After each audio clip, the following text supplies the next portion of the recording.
Hello and welcome to PolyInnovator.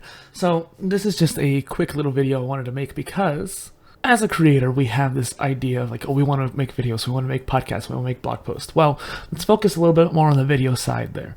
YouTube has come out with YouTube Shorts over the past couple years, which is just basically like TikTok alternative. There's also the live streams, which they put out a while back anyways, but you can almost see it as a Twitch alternative, and YouTube is trying to do it all. They're trying to take that polymathic approach to content. They want to be the main source, the main place for content for you. However, over the past 10 years or so, the UI has changed very minimally. We've had some improvements, especially when it came to like maybe your homepage and how the videos were laid out and how the thumbnails would play through, have a little animation, that kind of thing. Those have been really great, and that's nice little UI improvements. But go to someone's channel, it hasn't changed hardly at all. And they've added some new lines to the customization. So like, for example, if you want to have a little shelf for your shorts or a shelf for the live stream or have a featured video, that's good. That's a nice way to make that homepage better. But the videos page has not changed at all. And so anytime you make a new live stream, unless you change the settings to where it's hidden, to be unlisted per se, which is what Harris Heller talks about, unless you do stuff like that to organize your content more, then all of your live streams, all of your shorts, all your videos, everything you create on this channel gets put into the videos page. So if someone wants to come in there, it's flooded with all the other different kinds of content that they may not want to actually see. And this goes for even more. For example, if someone's trying to come to your channel for a specific topic, this is where everyone always says niche down, niche down, niche down. And the problem is I've been very against that idea. I think you can be someone who's multi-niche and still be a successful creator. And I'm trying to do that myself so I can prove that it's possible.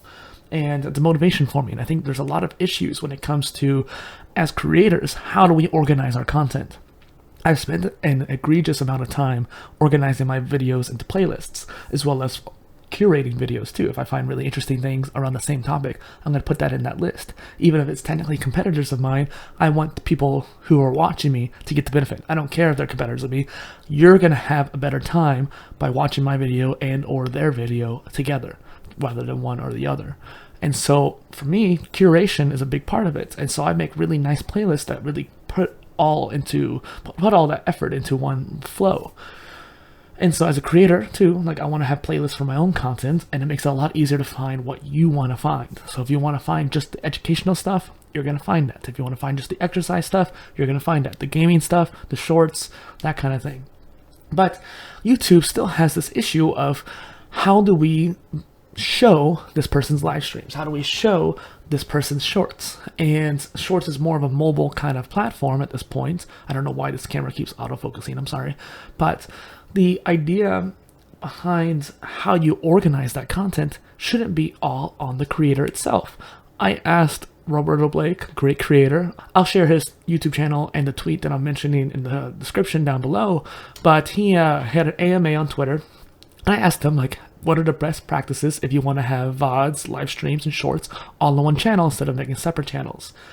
And I wasn't really happy with his answer. It's kind of what motivated this video in the first place. Is like, I'm not really sure, honestly. I don't recommend it for people who aren't famous. And it's a great point. Even if I don't agree with it, it is a great point.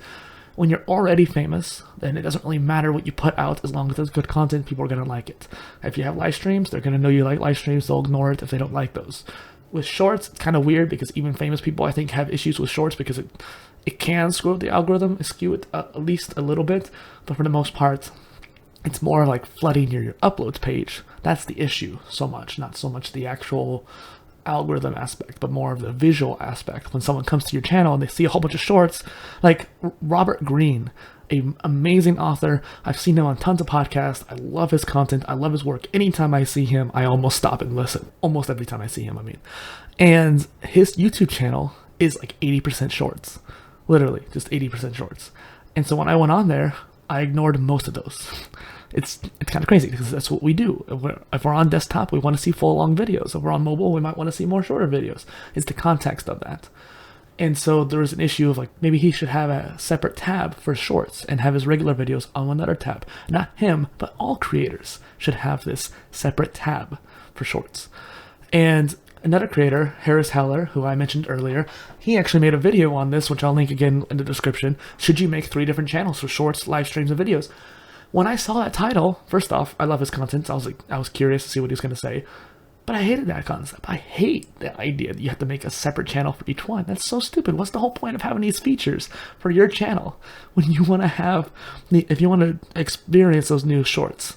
I was so excited when that first came out. This whole concept made me so mad because it's one of those things like, why should we have to have separate channels for just having the same content but in a different format? If I want to make a live stream about gaming and then make a video about gaming, I should be able to do that on the same channel without having any algorithm repercussions or having any click-through rate repercussions. Oh, this stupid camera. I can't wait to get a different camera. I actually, on the side note, bought an Xbox One Connect so that I can maybe try to use that as a camera, because this Razer Kiyo crap, we're just autofocusing left and right, it's so annoying. But the idea of having multiple channels for just having different kinds of content seems stupid to me. Not only that, I think you could even have a channel with multiple topics, multiple niches in one channel. And that may make it to where I'm growing a lot slower. That's okay. Linus Tech Tips grew over the past decade. They have, what, at least like 12 million subscribers? They've never once had a viral moment. They've never once had a video blow up. It was just steady growth. And guess what? They make content around all different kinds of things. And that's a good point there too. Not just live streams, shorts, and videos, but clips. Why should we make a separate channel for clips? And I mean, I get the idea, like one channel's more for shorter content, one's for more longer content, and it makes sense. And it makes it easier too for someone to come in and check that out. You could always just make clips, playlists. You could always just make playlists and just keep going with those kind of different playlists and different videos. And there's also reformatting into a different kind of content piece. I make a Micro-PolyCast episode where it's like 3 to 9 minutes for my podcast. That's one of the series that I have. I have the short form, the medium form, and long form content. Sometimes people are going to want to see just one of those series, and that's okay. But I put it all in one stream when it comes to the podcast.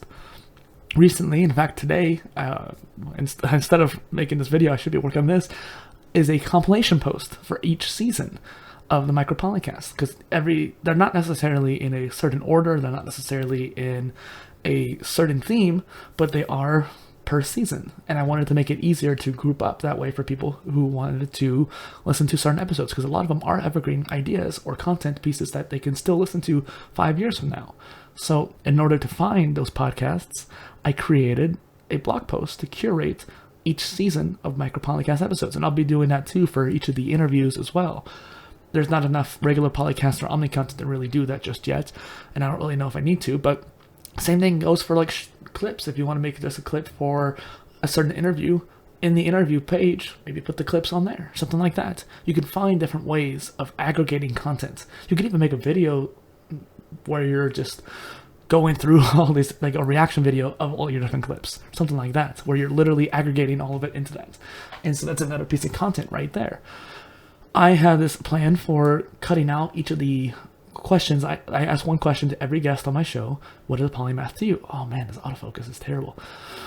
What is a polymath to you? And I'm going to make a compilation video, multiple ones, because there's so many episodes, and then I'm going to make a super compilation. It's repurposing the content in a new way. I'm making long form content out of short form. And that's already short form out of a long form video.